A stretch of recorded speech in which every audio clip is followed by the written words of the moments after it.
And we've decided to look at Cadbury's and their international marketing strategy in the USA and India.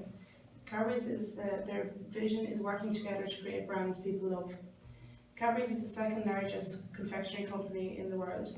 It is British MNC, which was founded in Birmingham by John Cadbury in 1824. He began selling tea, coffee and hot chocolate. John Cadbury then joined with his brother Benjamin and later passed on the business to his two sons, who decided to focus their efforts on confectionery rather than tea and coffee.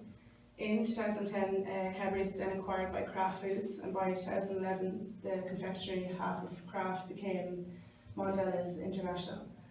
Famous Cadbury's products include Dairy Milk, Crunchy, Roses and the Wisp Bar. The market I'm going to take you through is the Indian market. So Cadbury's entered the Indian market in the 1950s. They now hold 5 manufacturing companies and 4 sales offices in India. They were bought over by Kraft, but this didn't seem to have any impact on their brand. Cadbury chocolate was not a major part of the diet in India whenever they entered, so this has been dramatically changing since then. They now consume over 400 kilograms of chocolate per minute. Lower price, greater distribution reach and new product launches are said to be the cause of this growth. So we're going to take through some of the main challenges that they face in India. So the economic systems, it's one of the BRIC countries to trade with, so it's really one of the markets that you need to be a part of.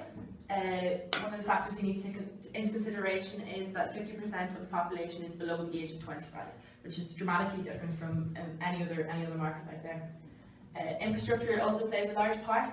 The infrastructure in India is not, although they have very large amounts of infrastructure in place, it's the quality of the infrastructure is not the same as the Western world.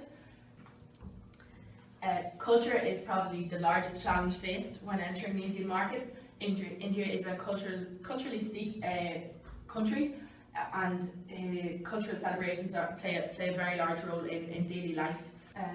Language is one factor that has to be greatly considered. So even body language, so in the UK a thumbs up sign is a sign of approval, whereas in India it's seen as insulting, so this is a factor that needs to be taken into account. Political and legal systems. The difference in India is that it's such a vast country. They have lots of different rules in place and large penalties for anyone who breaks these laws, such as the false, if they had false or misleading advertisement, the company could face very large penalties. So one of the large challenges Cadbury's faced in India was the worm scandal from 2003. So there was a number of complaints made to the Food and Drug Administration Commission that there was an infestation in Cadbury's bars. This happened just before Diwali, so there was, which is traditionally a time where Cadbury's see a large rise in the number of sales.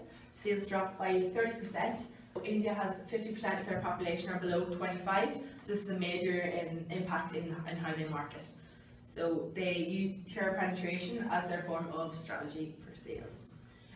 One of the main marketing efforts that they make in India is Cadbury's have to change their advertising. So they change their advertising for different cultural events. An example of this is their celebrations boxes. So they change their different packages to symbolise the different festive seasons that they are. The price of the chocolate bars are dependent on market conditions, but it's raised from initially it was 10 to get dairy milk, and it's now up to 40. Cadbury's came up with a series of campaigns to target adults because it was initially that the product people thought it was meant for children. So they said their marketing campaign was based on a real taste of life campaign, and it was encouraging people to bring out the inner child within them.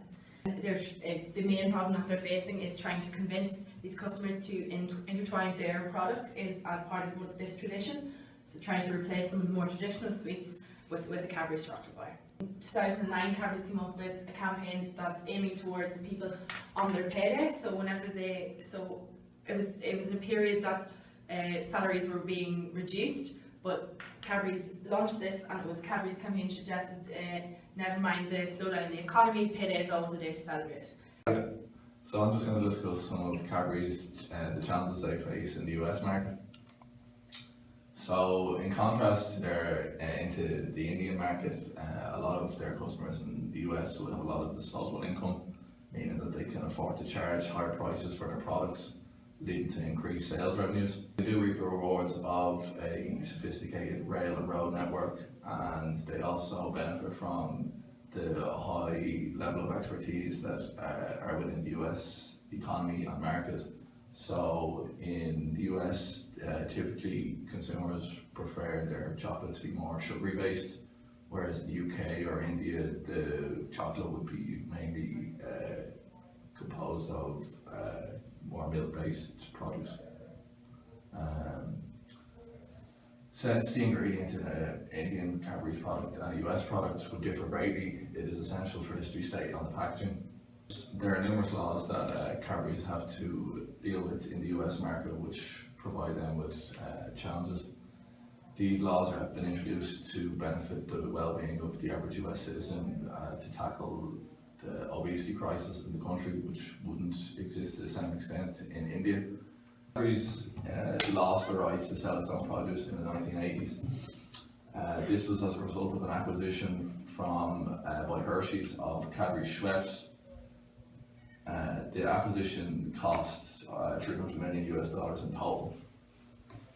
The key difference between British chocolate and American chocolate, as stated previously, is that in the UK, the chocolate is comprised mainly of milk, whereas in the US it's more sugar based.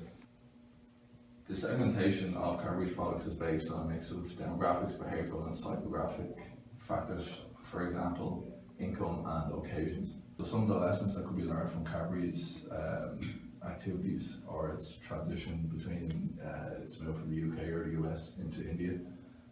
So Cadbury's have also gone as far as creating chocolate that is more heat resistant for countries that have warmer climates such as India. This reduces inventory costs as they don't have to deal with wasted produce. All international companies realistically should seek to mimic Cadbury's policy, particularly those in the food and drink sector, as having a uniform product in the global market will not succeed given the contrast in taste preferences throughout the various countries in the world. So in India, Cadbury's advertising strategy has revolved around brand ambassadors. So as can be seen here, Amitabh Bachchan, who was in The Great Gatsby. A lesson that that could be learned from Cadbury's marketing activity in India could be just to alter a given company's advertising strategy depending on factors such as religion within a country. So pricing structures is another important factor of Cadbury's activities in the US and India. So given the difference in salaries and wages in the US and India, there obviously is a stark contrast between the prices of dairy milk in both countries. So in India, a 36 gram dairy milk will cost you the equivalent of 48 cents, but whereas in countries such as Ireland or the US, that will more than likely be 3.5 times the price.